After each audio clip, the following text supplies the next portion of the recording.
Right, welcome back to the TMS Book Club. Namhlanje Kuseni. We are here at the Book Circle Capital, and we've got an interesting author today. If you've ever wondered how you can get your hands on some piece of land, Bulelwa Mabasa is here to talk about my land obsession.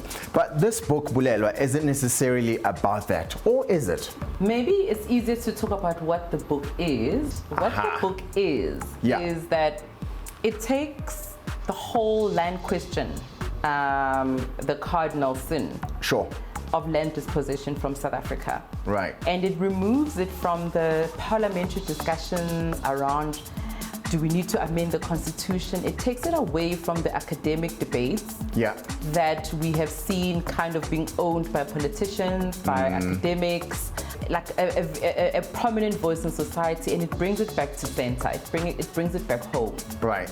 And what it tries to do is to say, every South African citizen, you and I, have a story to tell about what land or your family house or where you come from means to you. Sure. So it really just reduces it into its sentimental value. It takes it away from the politics, and it takes it down a journey about, hopefully when you read my story, you're able to say, I have my own story to tell about how land reform or land dispossession has actually affected generations of my own family. So hopefully it's a trigger and it's a conversation starter about how we all have stories about land. And not because it's academic or in an intellectual discussion, but because that's what frames who you are today. I like that. How important is that conversation to people like my mom, my grandmother, people who were physically removed and, now are trying to stake a claim to say, well, there's this piece of land available, you can go and get it, etc., etc. I think that's been the absent voice.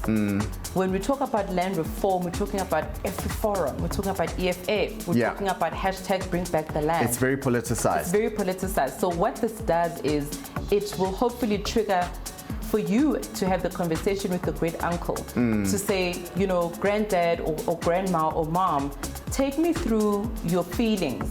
Take me through the day that you were so violently dispossessed of the land. How has that shaped where we live? In my case, for example, when my grandparents were dispossessed in Sophia Town in 1957, they had two children, my father, who was born in 1954, and my aunt, who was born in 1952. And they had hopes and dreams for their lives. But what that meant was that they had to lose a huge stake of what they had built, their hopes for the future, because suddenly they were moved to concentration camps. It's almost like the legislation determined for them that they couldn't live near cities. What did that mean for how they were able to exercise their cultural rights?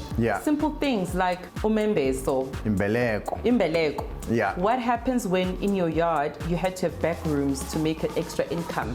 So you didn't have that physical ground where you could make sure that your grandchildren are connected to the land.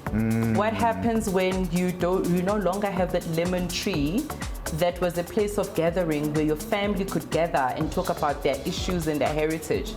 So I try and expand the meaning of land to trace where we might have also gotten lost in the process. Right. Because what you lose is also your identity, your heritage.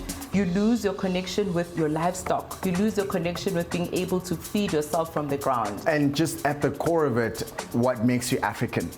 What makes you African is also your attachment to your environment. In African culture, we work together with our environment. Shared value system. Shared existence, and the idea that we can live in an inclusive and diverse way, and land becomes such an important aspect to that. So who are you hoping Uguti picks up the book and reads?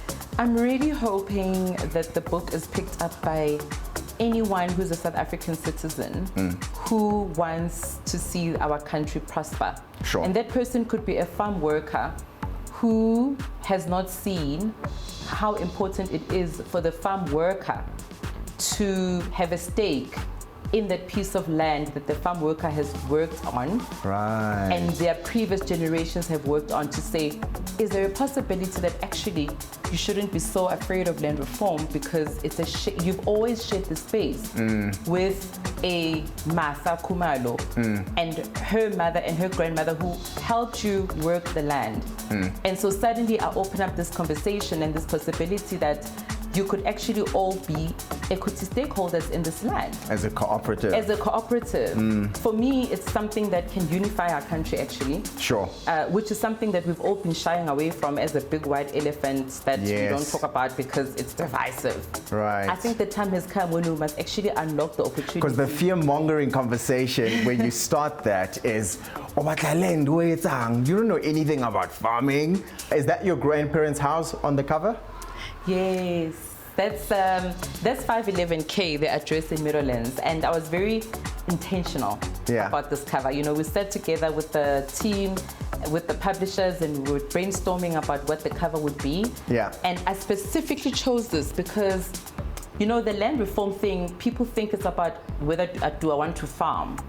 But I think a lot of us have grown up in these 4-roomed houses in urban spaces. Right. And those are spaces that were actually supposed to destroy us because those were the birth children of the apartheid system. But a lot of the greats of society have come from these little 4-roomed houses where we have fought through everything to find joy, to find love, and to find acceptance, and to find who we are. So it's a picture of resilience, is what I'm hearing you say.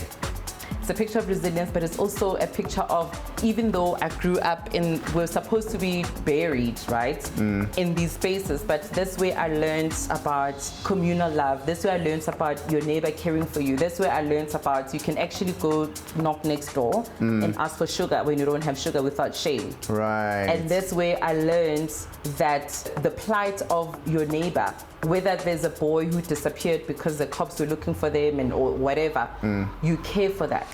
That's where I learned my humanity. I like that. So a reminder for us of our shared humanity, as it were, ne? Yeah, absolutely. My Land Obsession, a memoir by Bulelwa Mabasa. Sisiyabonga kakhulu ukuthi ube nathi namhlanje kuseni. Kubulela mna, ndiyabulela, inkosi kakhulu. Enkosi, go pick up the book and read it. You will want to read it. TMS Book Club here at the Book Circle Capital. We're taking a quick break. Hlala nathi.